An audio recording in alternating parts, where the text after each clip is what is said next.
Salve.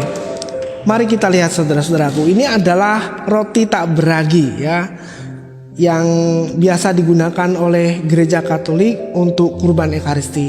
Ada yang berukuran besar seperti ini, nah ini untuk para imam dan nanti untuk dipecah. Dan kemudian ada juga yang berukuran kecil seperti ini, dibuat kecil supaya lebih mudah untuk dibagi-bagikan kepada umat. Nah, saudara-saudaraku yang terkasih, gereja Katolik menggunakan roti tidak beragi mengikuti dan mempertahankan tradisi Yahudi dalam perayaan Paskah Yahudi, atau yang juga sering disebut sebagai pesta roti tak beragi, untuk memperingati pembebasan Israel dari perbudakan di Mesir.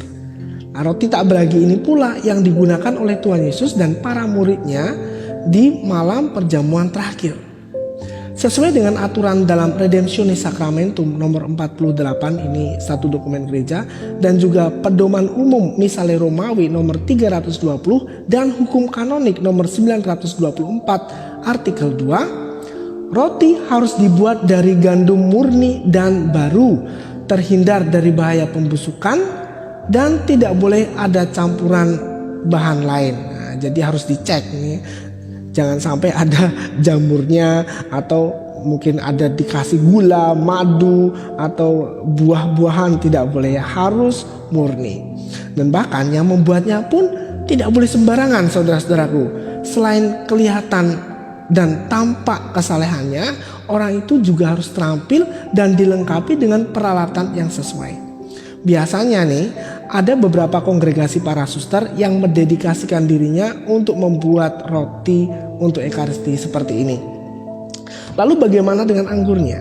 Sesuai dengan PUMR nomor 322, anggur untuk perayaan Ekaristi harus berasal dari buah pohon anggur dan harus asli dan murni, yaitu tanpa campuran dengan bahan lain, dan tidak boleh digantikan dengan minuman lain ya, misalnya seperti jus, whisky, brandy, tua, atau minuman beralkohol lainnya.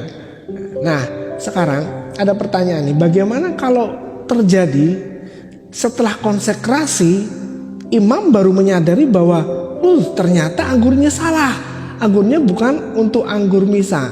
Nah, gimana? Menurut PUMR nomor 324, ini ada solusinya saudara-saudaraku, yaitu dengan menaruh isi piala yang salah tadi ke suatu wadah, kemudian piala yang sudah dikosongkan tadi diisi dengan anggur yang benar dan juga sedikit air seperti biasanya yang dilakukan oleh para imam, dan kemudian imam mengulang kata-kata konsekrasi untuk anggurnya.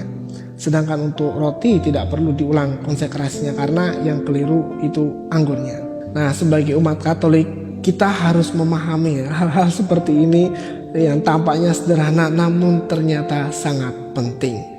Tuhan Yesus memberkati.